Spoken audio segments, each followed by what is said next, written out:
not the GOAT. All right, here we go. He's the LOAT. Can you see it? Yeah. As in what? The luckiest of all time. No Gronk, no hardware. You hear me? No Gronk, no hardware. Was Tom Brady really that good without Rob Gronkowski? 7 Super Bowls. That's the number they carve into Tom Brady's legacy. That's the number that ends every argument, shuts down every debate, closes every case. But what if that number has a footnote? What if the most dominant quarterback who ever lived needed something more than talent, more than preparation, more than the greatest football mind of his generation? What if Tom Brady needed a cheat code? His name is Rob Gronkowski. 6'6", 265 pounds of pure, unfair football. A tight end so physically dominant that defensive coordinators had literal nightmares drawing up schemes to stop him. A red zone weapon so automatic that opposing safeties didn't cover him, they just tried to survive him.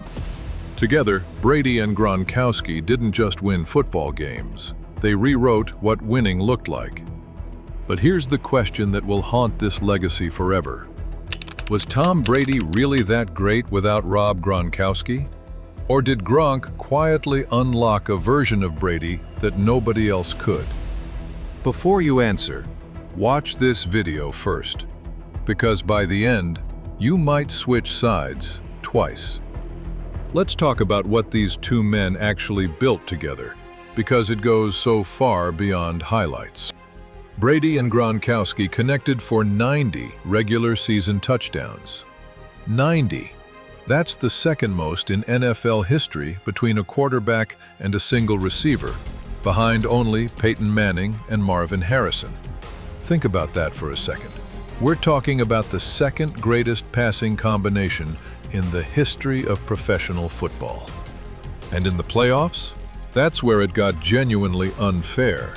In 22 playoff games together, Gronkowski caught 98 passes for 1,389 yards and 15 touchdowns. 15 playoff touchdowns with one quarterback. That's not a weapon. That's a standing army. The two punctuated their run together with a storybook ending, reuniting in Tampa Bay in 2020 and winning Super Bowl 55. Where Brady hit Gronkowski for a touchdown that cemented one of the most iconic connections in the history of the sport. Their postseason TD tandem became record-setting, a record that would eventually be surpassed by Patrick Mahomes and Travis Kelce. But here's what the box scores don't tell you. Here's what you couldn't see from the upper deck. Rob Gronkowski didn't just score touchdowns. He changed the geometry of the entire field. When Gronk lined up in the slot, safeties shuffled inside. When he lined up on the wing, linebackers froze. When he split wide, corners who outweighed him by 50 pounds prayed they weren't getting a single coverage assignment. Before the ball was even snapped, Rob Gronkowski had already won. And Brady, the greatest pre-snap reader in the history of the position, saw every single one of those matchups in real time and attacked them with surgical violence. The thing about it is his accuracy. You know, his accuracy of where he throws the ball, where as a defender, you can't get it sometimes. You know, you think you hear a position, but then he's throwing it like right there, and Wes is like actually catching it like an inch away from the ground. That's not football. That's chess with a flamethrower. Now let's go somewhere uncomfortable. What actually happened to Tom Brady's numbers when Rob Gronkowski wasn't on the field? This is the chapter Brady supporters avoid. These are the splits that don't make it into the highlight packages, and when you line them up side by side, when you actually sit with what these numbers mean, something shifts. With Gronkowski in the lineup, Brady averaged 291.6 passing yards per game. Without him, that drops to 261.6. 30 yards a game, every game, for a full season. That's the difference between a historic offense and a merely good one. With Gronkowski active, Brady posted a passer rating of 103.8. Without him, it falls to 89.6, a 13.7% drop in pure passing efficiency. In NFL terms, that's the gap between elite and average. That's the gap between a defense trembling at the line of scrimmage and a defense calmly making adjustments. Those numbers are bad enough, but here's where it gets genuinely alarming. With Gronkowski, Brady averaged 2.24 touchdown passes per game. Without Gronkowski, that number drops to 1.73. Do the math on that. That is a 22.9% collapse in touchdown production. Every single time Gronkowski was absent. That is not a dip. That is not a rough stretch. That is a seismic crater in the most important offensive statistic in professional football, and it opens up every time Rob Gronkowski is not on that field. Stop. Let that number sit for a second. Nearly 1 in 3 touchdowns that Brady scored during his Gronk-era career, gone. Vanished. Erased simply by removing one player from the lineup. If you walked into this video firmly in Team Brady's corner, that number just made you uncomfortable. Good. Stay with it. But before Team Gronk starts celebrating, hold on, because there's a number on the other side of this ledger that changes the conversation just as fast. Without Rob Gronkowski, Tom Brady went 36-12, a .750 winning percentage. Without his supposed cheat code, without the weapon that inflated his touchdowns by nearly 30%, without the player who made the entire defense flinch before the snap. Tom Brady, stripped of his most powerful weapon, still won 3 out of every 4 games he played. Do you say anything to him? Do you say, I'm coming back? No, because, some quarterbacks feed off of that stuff. I know that. Oh, you mean now? Tom Brady, hear that. Tom Brady, if you start talking trash to him, he'll put 21 up on you fast. Is there a GOAT in the NFL? Was it you? Has Brady replaced you? The win percentage gap between Brady with Gronk and Brady without Gronk is about 3 percentage points. 3. That is Brady's individual greatness refusing to collapse no matter what you remove from the equation.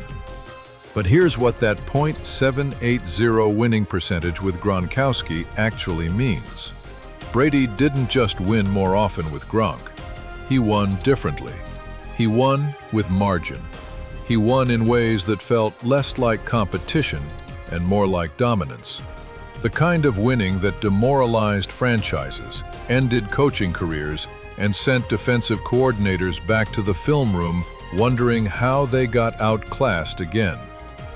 That 29.6% touchdown advantage, that 15.8% efficiency gap, 30 extra yards per game. That is the distance between winning and erasing.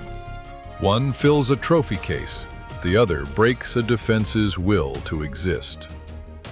Now here's a stat nobody ever talks about in this debate, and when you hear it, you'll understand why. Without Rob Gronkowski, Tom Brady's interception rate went up. With Gronk active, Brady threw 75 interceptions across 141 games, 0.53 per game. Without him, that climbs to 0.60 per game, a 12% increase in turnovers. Think about what that actually means. Gronkowski wasn't just a touchdown machine. He was Brady's security blanket. He was the read Brady turned to when the pocket collapsed, when the coverage rotated, when the designed play broke down, and Brady needed a target he could trust in traffic on a crucial 3rd down. Gronk was the outlet that kept the most composed quarterback in football history from forcing throws into coverage. Remove him and Brady, the most calculated, ice-cold decision-maker the NFL has ever seen, started accepting risk he didn't have to accept when Gronkowski was on the field, started throwing into tighter windows, started trusting situations he'd otherwise avoid.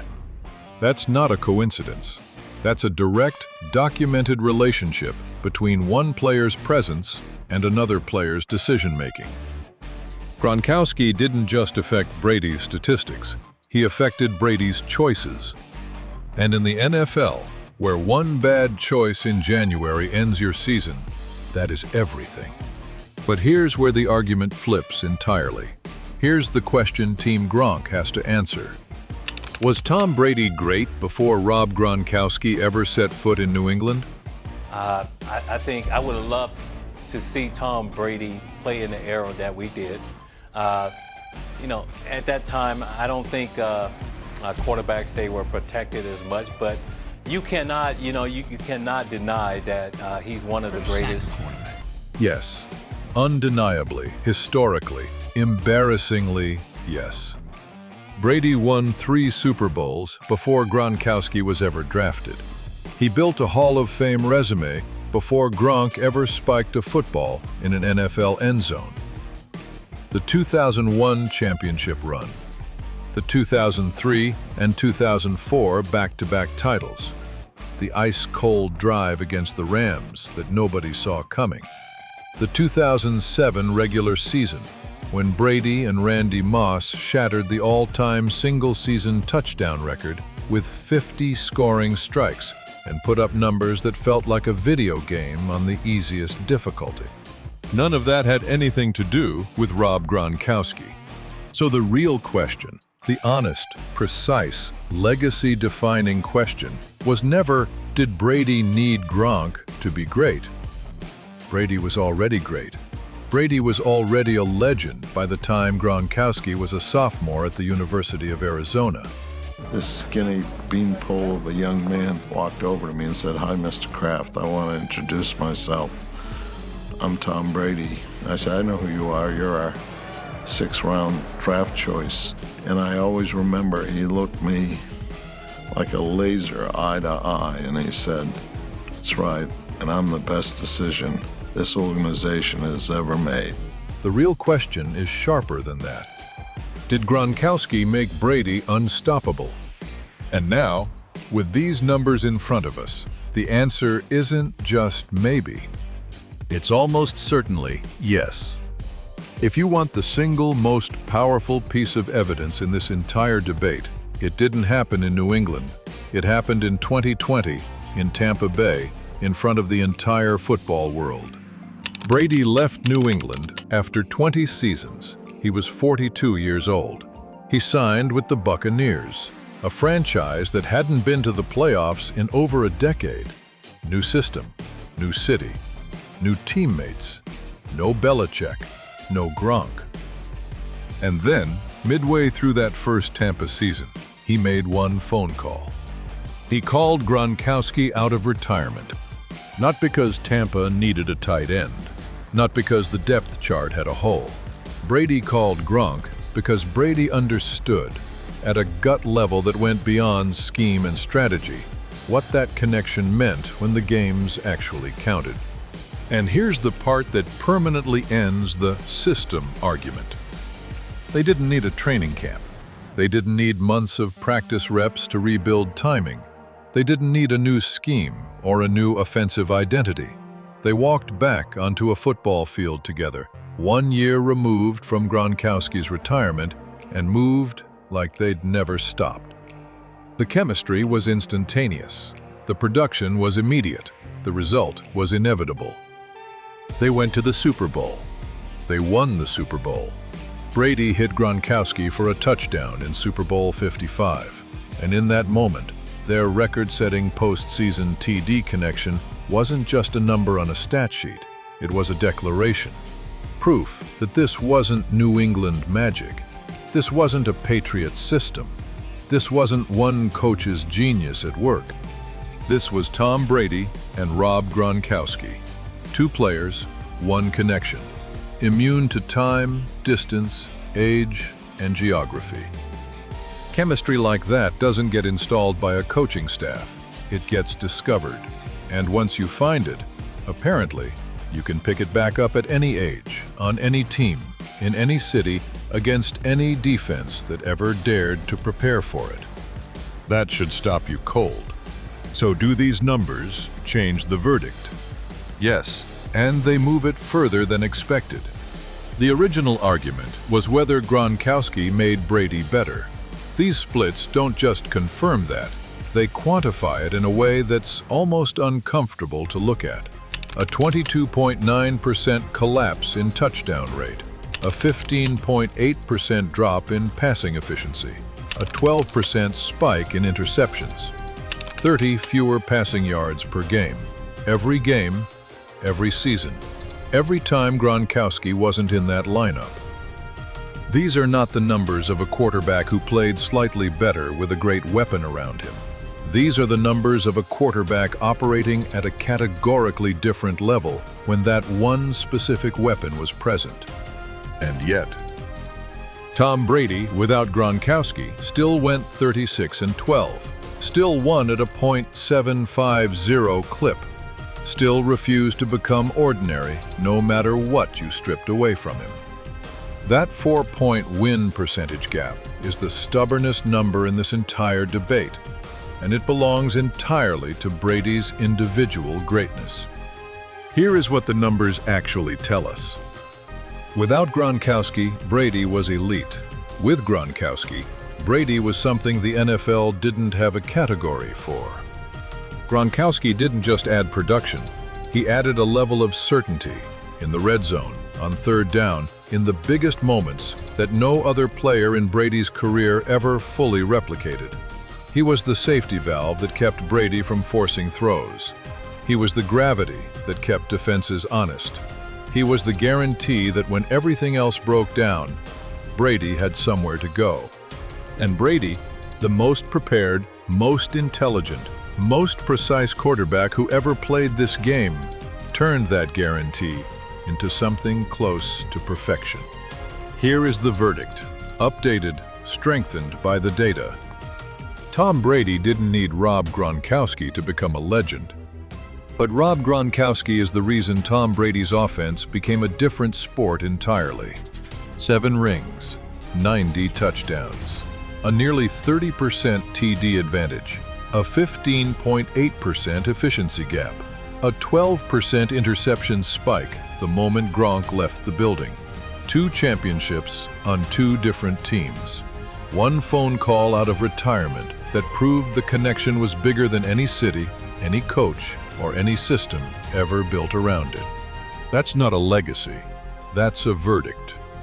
To every defense that ever lined up against Tom Brady and Rob Gronkowski on a Sunday that mattered, you weren't just preparing for a quarterback and a tight end. You were preparing for something the sport had never seen before and hasn't seen since. Now it's your turn. Drop a comment right now. GOAT anyway, if Tom Brady is the GOAT with or without anybody. Or cheat code, if Gronkowski was the unlock that made Brady's offense a different sport entirely. The debate is already going. Get in there. If this video made you think harder, argue louder, or switch sides even once, smash that like button and subscribe to End Zone Exposed. We don't do hot takes. We pull the tape, we run the numbers, and we find the truth the mainstream conversation won't touch. New episodes every single week. Don't sleep on them. End Zone Exposed is where the truth always scores.